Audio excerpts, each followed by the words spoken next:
Ya,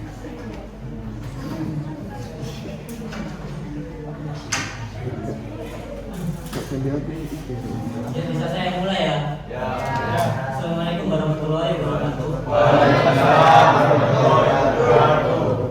Sebelum memulai pelajaran, ketua kelas dimohon untuk memulai doa. Sebelum mengawali kegiatan pembelajaran pada pagi hari ini, selengkap baiknya kita berdoa menetapkan perjalanannya masing-masing.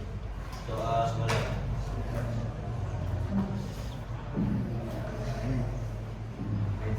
Doa selesai. Baik, sebelumnya itu saya absen ya. Ini kelas 11 TKJ 1 Adila Amrin PKL. Ahmad Habib Abdillah Ahmad Rafi Husaifa Ahmad Ridwan Anjarul Waskita Angin Percayani Anita Oktavian Asli Jabustin Java Nova Zaki dan di Pramadjasa Dea Kurniawati Dewi Majito Diana Indansari Eka Kurnia Rianto Ella Sofianti Azharo Erika Desa Putri Ervinda Putri Hidayat Fauzia Karimah Tim di Putra Krisna Ari Fitri Aulia Widianingro Gilberto Nuno Prasetyo Haidar Ali Dhamma Syafi'i Hani Asul Umar Isyam Ali Syafaat Irma Sarli Cayani Irsyad Fadil Ramansyah Jamaluddin Akbar Soleh Lapi Jarod Atmojo Jessica Laura Maideli Kevin Ferdinand Syamsi Lilis Fitriana Listia Salsabila Lukman Hakim Azrul Yaki Akbar. Langsung saja saya mulai ya. Saya di sini akan menjelaskan materi kebutuhan telekomunikasi dalam jaringan. Kebutuhan telekomunikasi dalam jaringan. Di sini ada teknologi informasi dan komunikasi adalah hasil rekayasa manusia terhadap proses penyampaian informasi dan proses penyampaian pesan dari satu pihak kepada pihak lain sehingga lebih cepat, lebih luas sebenarnya dan lebih lama penyimpanannya. Peralatan teknologi informasi adalah segala alat untuk mengolah dan menyajikan informasi. Kebutuhan telekomunikasi dalam jaringan terbagi menjadi beberapa bagian, yaitu yang pertama ada analisis kebutuhan peninjauan lapangan dalam telekomunikasi. Yang kedua ada analisis kebutuhan sumber daya dalam telekomunikasi. Yang ketiga analisis kebutuhan perangkat dalam komunikasi. Yang pertama analisis kebutuhan peninjauan lapangan dalam telekomunikasi. Telekomunikasi adalah teknik pengiriman atau penyampaian informasi dari satu tempat ke tempat lain. Contohnya seperti telepon genggam. Telepon genggam merupakan media telekomunikasi dua arah yang bisa menyampaikan dan merespon informasi saat bersamaan. Telekomunikasi dapat memudahkan kita dalam menjalankan bisnis dan juga sebagai media mencari informasi. Perkembangan ponsel di zaman ini telah memberikan perubahan perilaku bagi penggunanya, baik itu positif maupun negatif. Di sini ada dampak positif. Dampak positif yang pertama hubungan antar manusia. Penggunaan ponsel meningkatkan konektivitas baik jarak jauh maupun dekat, mengurangi jumlah waktu di mana kita tidak bisa berkomunikasi, maka akan mempermudah hubungan antar manusia. Yang kedua ada dunia kerja dan bisnis. Menggunakan ponsel dalam dunia bisnis sangat menguntungkan karena kita bisa memasarkan produk kita dengan cara yang mudah dan bisa dijangkau sampai pasar internasional dan juga memudahkan kita untuk mencari bahan baku yang kita butuhkan. Yang pertama ada kepribadian anak, perubahan tingkah laku bisa menjadi malas. Kedua, kesehatan, menjadikan susah tidur. Yang ketiga, tingkat kehidupan masyarakat semakin tidak peka terhadap lingkungan atau memicu kejahatan dan penipuan. Yang kedua, ada analisis kebutuhan sumber daya dalam telekomunikasi. Jaringan kabel dan line. Fungsi jaringan adalah untuk berbagi sumber daya yang dimiliki dan untuk berkomunikasi secara elektronik. Sebuah jaringan biasanya terdiri dari dua atau lebih komputer yang saling berhubungan. Jaringan komputer wireline bekerja dengan menggunakan kabel sebagai penghubung antar komputer. Di sini ada kabel koaksial. Kabel koaksial merupakan jaringan yang dibungkus dengan metal. Instalasi menggunakan kabel ini relatif lebih mudah dibandingkan dengan menggunakan kabel UTP. Akan tetapi kecepatan akses pada kabel sedikit lebih lambat sehingga kebanyakan orang enggan untuk menggunakannya. Contoh penggunaan pada kabel koaksial ini seperti ya anten bisa, terus kabel telepon itu menggunakan kabel koaksial, kabel TV juga menggunakan kabel koaksial.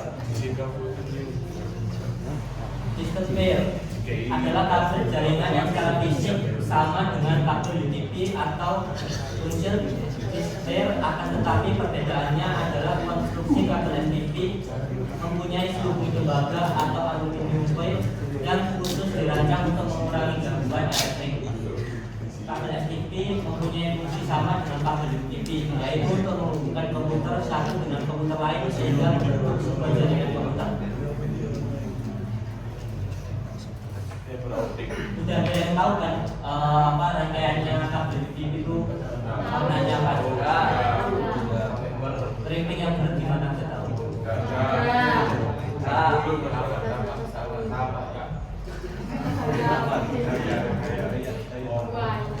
Lanjut ke fiber optik ya. Fiber optik adalah saluran transmisi yang terbuat dari kaca atau plastik yang digunakan untuk mentransmisikan sinyal cahaya dari suatu tempat ke tempat lain.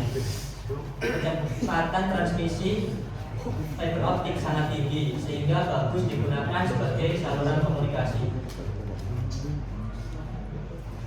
Jaringan tanpa kabel atau wireless.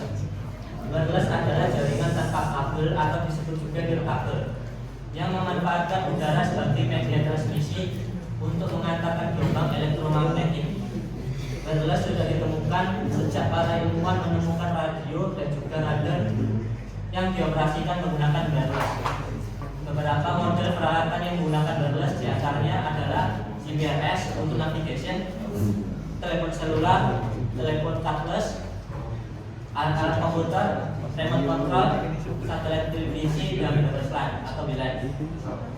Fungsi teknologi wireless yang pertama adalah pemakai tidak mempunyai batas atau ruang gerak pada jarak jangkauan dari satu titik pemancar WiFi.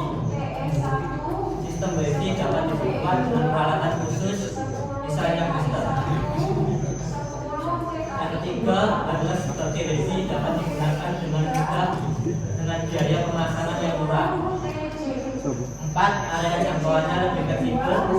Dan yang terakhir, wireless memberikan kemungkinan giliran untuk dipasang tanpa kabel sehingga mengurangi biaya pemasangan.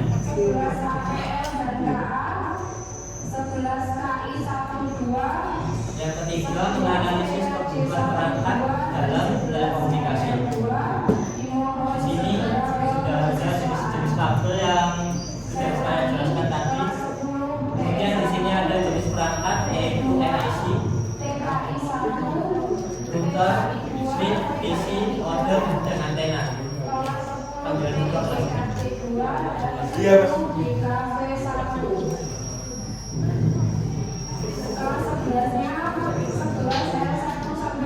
Yang pertama ada NIC. NIC adalah perangkat yang memungkinkan komputer untuk bergabung bersama dalam LAN atau jaringan area lokal. Jaringan komputer saling berkomunikasi menggunakan protokol untuk transmisi paket data antara komputer yang berbeda, yang dikenal sebagai node. Fungsi network interface adalah sebagai penghubung bagi komputer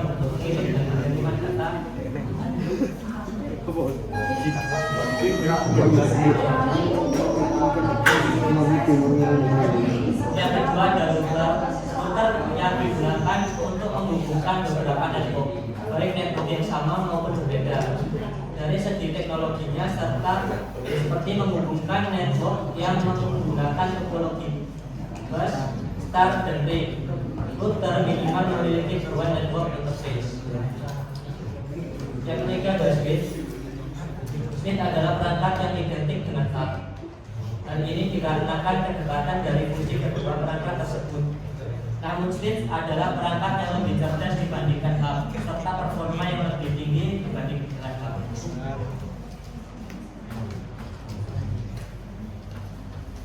Selanjutnya ada personal komputer atau PC.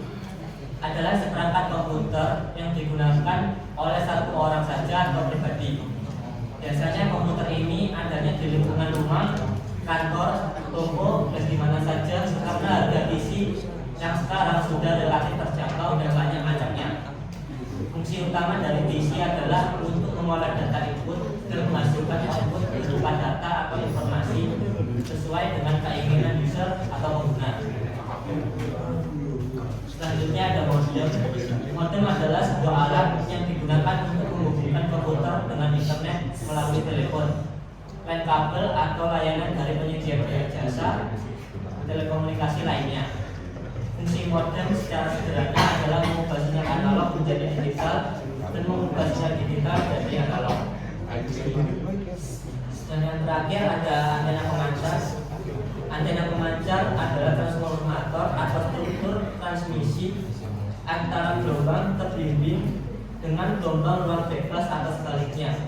Sebuah antena adalah bagian vital dari suatu pemancar atau penerima yang berfungsi untuk menyalurkan sinyal radio ke udara. Udah tahu jenis-jenisnya antena buat ini enggak jaringan? Mungkin nanti kalian 12 akan diajarin sama Pak Siro untuk antena-antenanya ya. Nanti kalian ada praktek dari antena itu, kalian nanti disuruh bikin antena. Antenanya itu terbuat dari pipa paralon kecil 1 meter kalau nggak 2 meter. Itu nanti buat nyebarin apa ya, dari internetnya TKJ ke jaringan yang lebih luas. Kayak misalnya kalian ini ke lorongnya apa, jalannya ini, nanti kalian bisa sampai sana. Itu apakah sinyalnya itu masih terhubung apa enggak antara TKJ sama antena yang kalian bikin. Kayak gitu.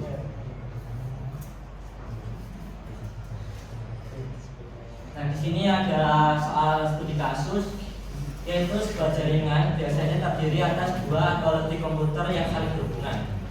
Jaringan telekomunikasi wireline banyak digunakan pada jaringan berskala kecil. Jaringan wireline berfungsi sebagai media transmisi untuk berbagai sumber daya dalam jaringan. Pada jaringan wireline diperlukan penghubung berupa kabel jaringan. Kabel bertugas dalam pengiriman informasi dalam bentuk sinyal listrik antar komputer. Nah, bagaimana ciri-ciri jaringan telekomunikasi yang menggunakan jaringan wireline? Mungkin kalian bisa kerjakan. Kalau sudah, salah satu dari kalian bisa presentasikan jawabannya di depan. Siap. Itu.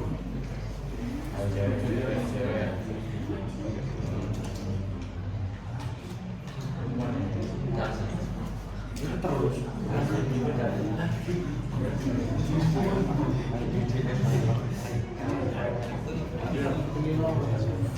Mungkin ada yang bisa menjelaskan ciri-ciri jaringan telekomunikasi. Ya,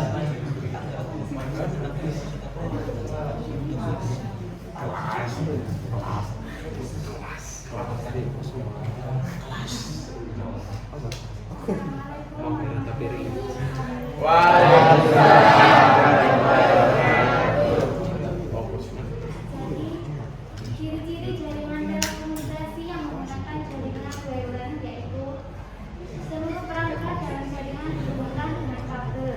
Kemudian yang kedua, koneksi relatif lebih stabil.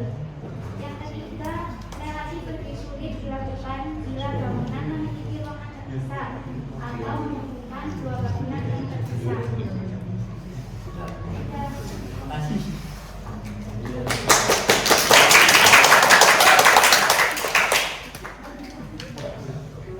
Mungkin itu jawaban dari temennya. Siapa namanya? Itu jawaban dari Lilis. Mungkin teman-teman sudah paham. Sudah. Ya, baik.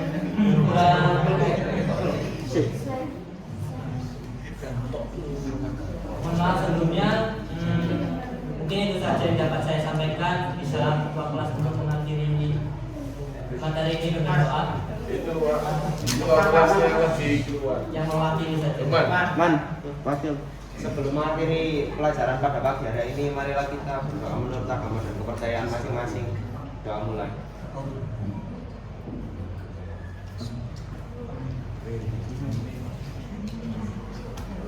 Doa Doa selesai. selesai. Mulai.